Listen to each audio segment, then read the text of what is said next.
It's our first holiday with the baby. We've got lots of things with us. Daddy's on donkey duty. So excited! Hello and welcome to another video. So in today's video, we're going to be flying business class with Etihad Airways from London to Abu Dhabi. Abu Dhabi is the home of Etihad, so we're very excited. We've flown business class quite a few times with different airlines, but Etihad has a few different things that they offer that we're really excited to try. So Etihad does have a chauffeur service when you arrive in Abu Dhabi. I'll be going through that whole process, and in this video I'm going to show you the lounge in Heathrow Airport, the whole flight, everything that we experienced, and also the chauffeur service.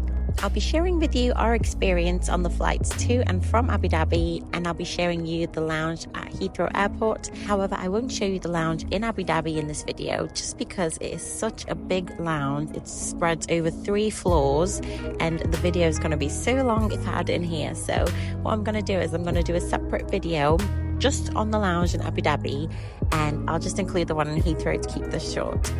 So as I was gabbing on there, I showed you the entrance to the lounge. It is upstairs. There's another lounge downstairs and it has a big sign of Etihad Airways. So we did walk in there thinking it was that one, but it's actually not that one. It's very misleading. So I wanted to mention that. You can rewind the video if you missed it, but make sure you get in the lift and go upstairs for the Etihad Airways lounge. And this is what the lounge looks like inside. It is super spacious. There are loads of different seating areas. There's even a children's centre, a little area for babies and children's to play. If you're traveling with a baby like we were, it's nice to have this sort of private area. If your baby's being just a little bit fussy, you can have a little bit of privacy in here, which was nice. This is a no announcements lounge, so make sure you keep an eye on the time and the board so you don't miss your flight. They had a lot of very comfy seats. They also had a few like sofa seats, which are quite good for sleeping in if you've got a really late flight and you need to have a little nap. They do have a few long sofas that you can have a little nap in. They also have a full-on bar here, and you can obviously order your drinks and everything to your seat. They have people walking around taking orders, but you can sit at the bar also if you like. The lounge is actually not too big, but while we were there, as you can see, it wasn't busy at all, and we felt like we had really good service and there just weren't many people. Like, we didn't struggle at all to find somewhere to sit. There was this small section to make teas and coffees and also get a few drinks, and they had some biscuits on there which were good. We took some of them with us on the flight. So they had a separate like dining area section, which was this part, and that's where they had the buffet laid out. The food was okay, and the choice was not bad. We've had much nicer food in other lounges before, but it wasn't bad. They had a bit of a selection of salads, some fruit, some desserts, and a nice selection of hot food. So it wasn't too bad at all. The seating at the dining area was also a bit different. They had like tablecloths. It felt like kind of a restaurant vibe in here, which was really nice. They also had something which I've never seen in a business lounge before. They had an a la carte menu. So you get the menu up on your phone, and they had so many things to offer that were not in the buffet, and lots of drinks as well. So I went ahead and ordered a burger and some fries. I also couldn't help myself. I got a chocolate brownie, and that's the QR code you scan to get the menu up.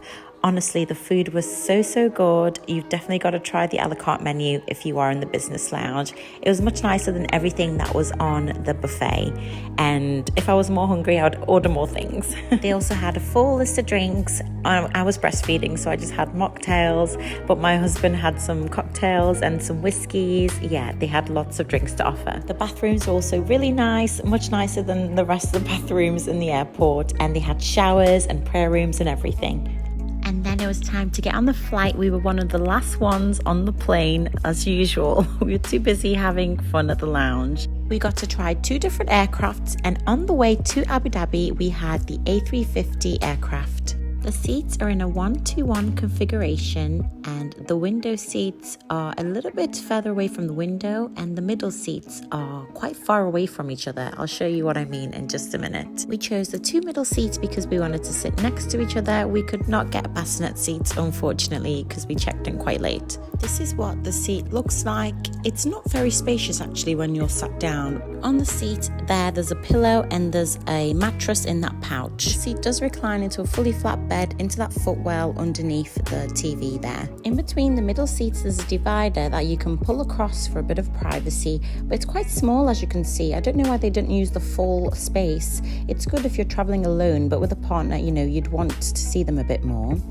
In the footwell there's some slippers and a duvet.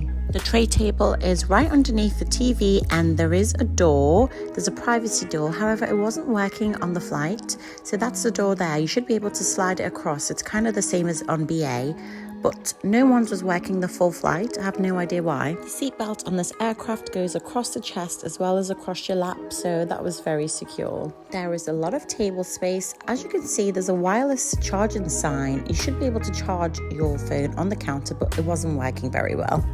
Here are the seat controls to recline the seat and control the lighting, things like that. And in the middle there are the headphones. It's quite nice, there's a little compartment. There's plugs in there as well to charge your phone and stuff, so that's where we plugged in our phone since the wireless thing was not working at all for us. There's also a smaller control there if you want to control the screen. There's not really much free space around your feet compared to other airlines, and my bag had to kind of be a little bit close to the aisle. If I wanted to recline the bed a little bit, there was no more space for my bag. I did have a big baby bag and it did end up a little bit in the aisle, but there was a lot of surface space, which was really good. Here's my hubby modeling the seatbelt for you guys because I had baby on my lap. When you're sleeping with your seat flat, you might only want to have the lap belt on, not both of them. It was very comfy even with both of us, and baby was having the best time ever on the flight. If you've been given a middle seat next to a stranger, don't worry, you're not really close to anybody. There's a big gap in between anyway. The actual seats are quite far apart and the slider is really easy to open and close. Once we were sat down, they brought round the amenity kits. So this was from the brand a spa. It was quite small actually, not really much in there compared to like other airlines. So inside it had a lip balm, face mist, toothbrush, really mini, like folded up, and hand and body lotion, and obviously an eye mask and earplugs. This is quite underwhelming compared to other airlines such as Emirates. They give you so much more, like you get a mirror, a comb, hair bubble, fragrances, that kind of thing. But what Etihad give you is just the basics, which is still good. After they gave us the kits, they came round and asked us what we would like to eat from the menu choices, and the menu was quite big actually. They had it in English and Arabic, and they had a nice selection of drinks, cocktails, mocktails, wines and champagnes. Before this they did bring around a welcome drink, champagne or orange juice. You probably saw my orange juice and my husband's champagne glasses in the background in the previous shots. So they had an a la carte menu and they had 3 choices of starters, 4 choices of main dish. They had cheese and also desserts. They also had an all-day menu, so it was just a separate menu that you can order food anytime, and they had like steak sandwich, acai bowls, omelets, things like that. It was only a 6-hour flight, but I was really surprised that there was only 1 meal service, so there was no breakfast or anything, which I was quite surprised by. In almost all other airlines, they always give like an evening meal and a breakfast, even if it is only a 6-hour flight. I didn't try the all-day menu on this plane, but I did on the second plane, so stay tuned to see what that was like. A meal service starts with your choice of drink and some warm nuts as soon as we take off. I had a mocktail and it was actually so good. Then they bring out the starters. I went for smoked salmon and prawns, and they also serve it with a side salad, some bread, butter and oil with vinegar, which is quite nice. They'll also bring you out another choice of drinks, which I went for the same mocktail because it was so good. It's really nice as well having proper cutlery and not like the plasticky one. My husband went for an Arabic meze. The food was so tasty on this flight, and can I just say that the staff was so lovely. They couldn't do enough to help you, especially with the baby. It was really difficult, so I couldn't fault the staff. They were so lovely and helpful. For mains, we both had the chicken and we didn't have any dessert because we were full. And then we were already in Abu Dhabi, and this was the car that was waiting for us with the chauffeur service. It was so nice that it was included. It takes you anywhere you want to go in Abu Dhabi. And this was the car that picked us up to take us back to the airport on our way home. So it is complimentary. We had 2 different style cars. The first one, we remembered to tell them we were with the baby, so they sent a slightly bigger car, but this time we forgot, so it was a bit of a smaller car, but they still fitted everything in and got us to the airport. They had some water and some hand towels in the car to freshen yourself, which was a nice touch. Once we got to the airport, it was such an elevated experience, which I've never had with any other airline. The staff greet you with this gold trolley and they carry all your suitcases for you right up into the airport until you check in, so you don't have to carry your cases at all, which was so nice. With the baby and everything, it was a bit of a struggle at Heathrow, so it was so nice not having to worry once we were in Abu Dhabi. This was a separate business check-in area, so we were really quick getting through security and everything, and we could go and enjoy the lounge. Like I said, I will show you the lounge in Abu Dhabi in a separate video because it would just be too long. It was such a smooth process through the airport, and then it was time to board the plane. This aircraft was different to the first one. It was a 787 Dreamliner. The seats are also in a 1-2-1 configuration, however they alternate between forward-facing and rear-facing seating. The front-facing middle seats are closer to each other, and the front-facing window seats are closer to the window. The rear-facing seats are closer to the aisle. This aircraft was much older than the previous one, but I preferred it in a lot of ways. I liked being closer to each other in the middle seats because the previous airline was so far away and there was no options to seat any closer. But the downside is that there's no privacy door and you can see a lot of what your neighbours are doing as they're facing you, so it's not very private at all. In terms of the soft features, they all had the same stuff: a mattress, they had pillow, amenity kits, everything was the same in that sense. This compartment had some headphones and also it had water in here, and you could charge your phone just underneath and a plug socket there. But it was probably one of the oldest style planes that I've been in. It did feel very clunky and old-fashioned. There's also some space in here to keep some of your personal items if you need to.